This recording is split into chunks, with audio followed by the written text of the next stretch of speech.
Oh, that's too heavy.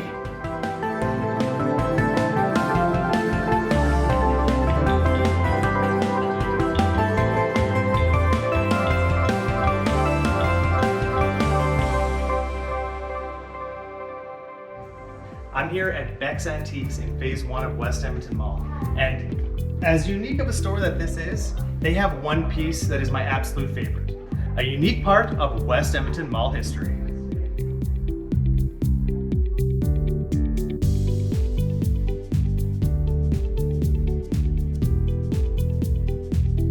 When thinking of West Edmonton Mall statues and sculptures, for me, there are three main ones that come to mind. I'm pretty sure we can all agree the most iconic is Open Sea. Robin Bell's statue of not one, but two whales which currently live in Phase 1. Also residing in Phase 1, and also sculpted by Robin Bell, the second sculpture that might come to mind is Running In. Three oil workers representing three stages of their lives. And the third is the Man Observing Hamburger statue. I used to call this man eating hamburger, but for nearly 40 years, he's never taken a bite. Come to think of it, that's in Phase 1 as well. So when you think of West Edmonton Mall statues, those might be the three that come to mind. But in the history of West Edmonton Mall, there are, and were, others. The Bourbon Street statues. There's one right there. Figure skaters. There was a statue on Europa Boulevard. And there's a statue, or sculpture, which I really loved. Roy Leadbeater's Fantasy Chariot. This lived on the second level overlooking the Ice Palace, and had an integrated fountain as part of its presentation. I always thought this looked so cool, like a bunch of letter C's with teeth. But do you know why I really loved it? Because it reminded me of one of the cheesiest, yet most awesome Stephen King adaptations ever made. The Langoliers. I'm going to Boston. I always thought this statue looked like the awful CGI monsters in that miniseries, which I loved so much. So, if you think about the statues, sculptures, and art in the world of West Edmonton Mall, there's really no shortage of options to consider. But perhaps overlooked in the mix are less prominent accents, like these. These lion heads were placed above the original Phase 3 food court, between the fountains and dining tables below and Cafe Europa's skylights above. Beck's Antiques reached out to me about these directly. We have a piece of West Edmonton Mall history, but we're not quite sure where they're from. But once they described them to me, I knew exactly what they were. I came into the store equipped with this picture in hand, having not yet seen them. Man, it's crazy. In my memories, these lion plaques didn't seem that big at all. I was wondering where in my WEM museum I might put one, until I saw just how big they were, and how many hundreds upon hundreds of pounds these things weighed. There's no reasonable way I'll get this on the wall in my basement. These were made specifically for the Phase 3 food court, and its marble columns, Greek statues, jumping fountains, and neon lights. Beck's has 3 of these, and as you can see, you can easily stack them for convenient storage when not in use. So you should definitely come to Beck's Antiques, Phase 1 of West Edmonton Mall, and check out this unique piece of West Edmonton Mall history. But it's not just this. This store has a ton of unique items you can look at, and they're actually really hands-on. You know, as long as you're not, breaking stuff and knocking stuff over, you can actually kind of interact with some of these things. But I wanted to show you something. I saw this, and I was like, my what? Right in here. Klondike days. Don't worry, it says you can open me, so I'm not breaking any rules here. But look at this. Oh. Look at that. Klondike Mike. Klondike days, Edmonton, Canada. And I haven't opened this up, but...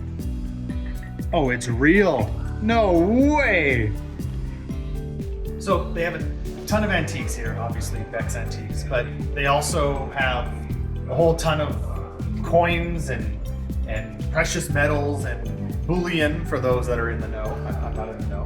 And Era has so gracefully said I might be able to touch some of this. So I'm thinking maybe, you know, something small, like a little coin or something. Oh, just small? Just a small one. Are you sure?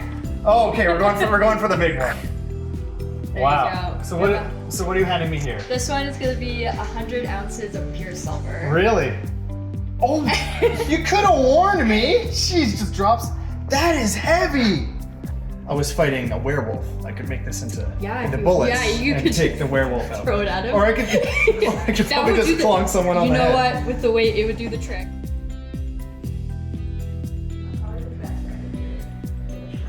Nice.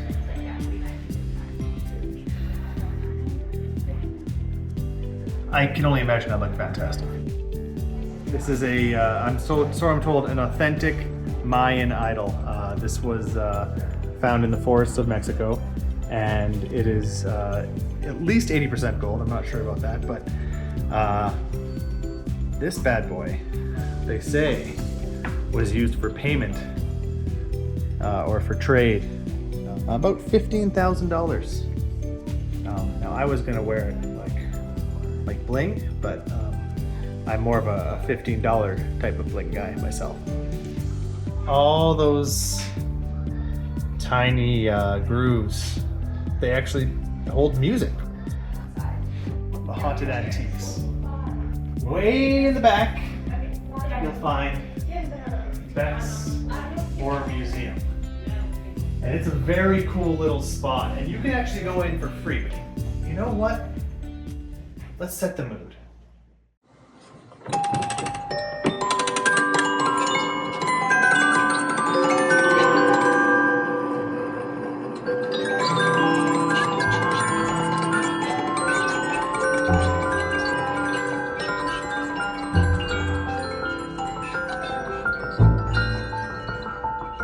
So, the Horror Museum has a lot of movie monster stuff, and it's most of it, or if not all of it, is actually made right here in Alberta. Very cool stuff. But it's more than just a movie monster museum, or so they say. For instance, this jester up here, haunted with fey energy is what they say it. And if you touch this figure, cursed with bad luck you will be. So the story goes. And so many people have experienced this that there's this little box up here. It says Jack's stuff. And if I understand correctly, when you get cursed with Jack's bad luck, you bring him a candy or a sweet to have him rid the bad luck curse that you have. And these are all customers who have come back, who have somehow touched it, felt they got the bad luck, and came back. And this is heavy. This is full of candy and gifts. So maybe there's something to it.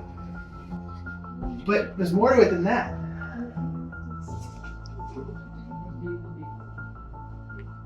Over here, they have a haunted doll area. And if you don't like old dolls, this area might not be for you.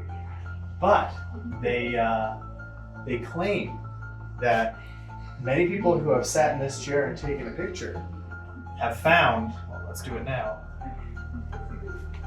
that the pictures they take have orbs, apparitions, something that happens in the background. A lot of these dolls and a lot of these items are legitimate antiques.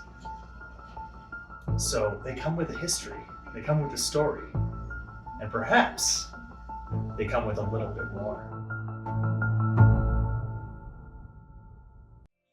Thanks so much to Bex for inviting me down to take a look at these and for letting me share them with you.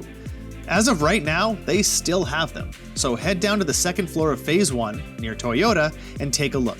Legitimately, no word of a lie, this type of store I absolutely love, and I think it's a great store to see at West Edmonton Mall.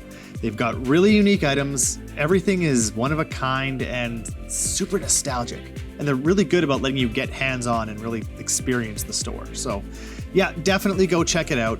But when you do, don't expect to come across an oversized Klondike Day Zippo. That item is already sold. What's your favorite statue at West Edmonton Mall? Let us know in the comments below.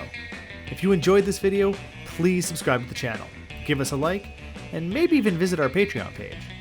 And why not watch one of our other videos? Mostly about the greatest indoor show on earth, West Edmonton Mall. Oh, and thanks for watching.